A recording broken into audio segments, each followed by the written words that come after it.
তাই যদি একটা অ্যাপ্লিকেশন দিয়ে অনেকগুলো অ্যাপ্লিকেশন লেখা যায় এবং যেটা খুব গুরুত্বপূর্ণ তাহলে অবশ্যই খুব ভালো হবে। তো আজকে তোমাদের জন্য থাকছে এমন একটা অ্যাপ্লিকেশন যে অ্যাপ্লিকেশনের মাধ্যমে অনেকগুলো অ্যাপ্লিকেশন দিতে পারবে, আর এটা অবশ্যই মানসম্মত, লেখা দেখলেই বুঝতে পারবে।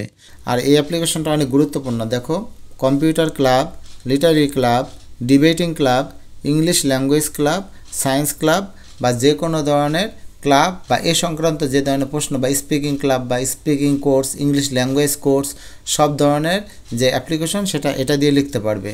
তো লেখাটা দেখো কিভাবে শুরু করবে। আর এটা হচ্ছে পার্ট 1, কারণ আরও 2-একটা অ্যাপ্লিকেশনের মাধ্যমে সম্পূর্ণ সিলেবাসটাকে কাভার করা যাবে। তো অ্যাপ্লিকেশনের শুরুতেই তোমাকে তারিখ লিখতে হবে, এটা যে কোনো তারিখ হতে পারে। দ্য প্রিন্সিপাল লিখবে। আর এখানে যে কলেজের নাম, এটা কিন্তু তোমার কলেজের নাম লিখবে না, তার কারণ হচ্ছে প্রশ্নে কলেজের নাম দেওয়া থাকবে। যদি তোমার কলেজের নাম দিয়ে দাও তাহলে কিন্তু টিচার বুঝতে পারবে তুমি কোন জেলার বা কোন এলাকার মানুষ, এটা কিন্তু ঠিক হবে না। আর যদি প্রশ্নে কলেজের নাম দেওয়া না থাকে তাহলে তোমরা XYZ যে কোনো নাম দিতে পারো। আর সাবজেক্ট হিসেবে লিখবে প্রেয়ার ফর, এখানে যা আছে যেটা আসবে পরীক্ষায় সেটাই দিবে। আর তোমরা তো জানো যে ক্লাব সংক্রান্ত একটা প্রশ্ন বা অ্যাপ্লিকেশন প্রত্যেক পরীক্ষায় কিন্তু আসে। তারপর লিখবে ডিয়ার স্যার, অথবা শুধু স্যার লিখলে হবে। We the students of your college would like to draw your kind attention to the fact that ours is a renowned college in our area or district. আমরা আপনার কলেজের শিক্ষার্থীরা আপনার সদয় অবগতির জন্য জানাচ্ছি যে আমাদের এলাকায় আমাদের কলেজ হচ্ছে সবচেয়ে বিখ্যাত। শিক্ষার্থী বন্ধুরা, এখানে উইয়ের পরে কিন্তু কমা দিতে হবে, যেহেতু এখানে আমরা আর ব্যবহার করি নাই, এজন্য কমা দিতে হবে। পরের লাইনটা দেখো, we have good academic records, আমাদের কলেজের অ্যাকাডেমিক রেকর্ড সবসময় ভালো। But to keep pace with the contemporary world, এই সমসাময়িক পৃথিবীতে তাল মিলিয়ে চলতে হলে, and to be grown up perfectly, সঠিকভাবে বড় হয়ে উঠতে হলে, extra curriculum activities are as much important as academic education. Academic পড়াশোনার পাশাপাশি এক্সট্রা কিছু কাজ, এক্সট্রা কিছু দক্ষতা, এক্সট্রা কিছু যোগ্যতা আমাদের থাকতে হবে।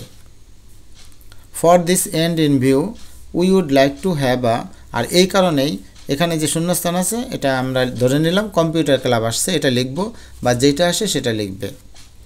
তো for this end in view, এই কারণে we would like to have a computer club in our college, আর এই দৃষ্টিকোণ থেকে আমরা চাই আমাদের কলেজে একটা কম্পিউটার ক্লাব প্রতিষ্ঠিত হোক। It can give us an opportunity to expose our latent talent, এর মাধ্যমে আমাদের সুপ্ত প্রতিভার বিকাশ ঘটতে পারে।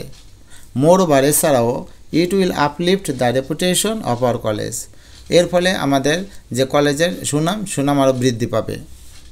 At this many students who are interested in this regard, এটা থাকলে এই বিষয়ে যেই সব ছাত্রছাত্রীদের আগ্রহ আছে, will get A scope to show there expertise in this section, এই সেকশনে তারা তাদের দক্ষতা প্রমাণ করতে পারবে। তো মোটামুটি মূল কথা কিন্তু লেখা হলো, সেটা কম্পিউটার সেকশন হোক বা লিটারি ক্লাব হোক কিংবা ইংলিশ ল্যাঙ্গুয়েজ ক্লাব হোক, মূল কথা কিন্তু লেখা হয়েছে। তা এটা কিন্তু 10 নম্বর পাওয়ার জন্য যথেষ্ট। পরীক্ষায় তোমাদের অ্যাপ্লিকেশনে 10 নম্বর, আর এখানে কিন্তু বড় করেই লেখা হয়েছে, আর মূল কথাগুলো কিন্তু একেবারে অ্যাকুরেটলি লেখা হয়েছে, যে কারণে তোমরা 10-এ 10 পাবে যদি কোনো দিন বানান ভুল না হয়। তো সবার শেষে নিয়ম তো জানোই, we therefore pray and hope that you would be kind enough to take necessary steps for opening or setting up, যেটা প্রশ্নে দেওয়া থাকে এখানে লিটারি ক্লাব, কম্পিউটার ক্লাব যা আসে সেটা লিখবে। In our college and oblige thereby, আর এখানে উইয়ের পরে কিন্তু কমা এবং দেয়ার পরে কিন্তু কমা দিতেই হবে। ইয়োর্স ফেথফুলি, ইয়োর্সটা ওয়াইটা বড় হাতের লিখবে, ইয়োর্স এখানে অ্যাজ দিবে। এখন ফেথফুলি লেখাই ভালো, অনেকে তোমরা ওবিডিয়েন্টলি এসব লিখো, কিন্তু মডার্নে এগুলি লেখা হয় yours faithfully. The students of, যদি প্রশ্নে এক্স কলেজ থাকে এক্স কলেজ, বা যে কলেজ থাকে সে কলেজ দেবে। তো তোমাদের সুবিধার জন্য আরও একবার তুলে ধরলাম এই সামনের পরীক্ষার সবচেয়ে কমন অ্যাপ্লিকেশনটা, যেটা সকল বোর্ডের জন্য সবচেয়ে গুরুত্বপূর্ণ। দেখো।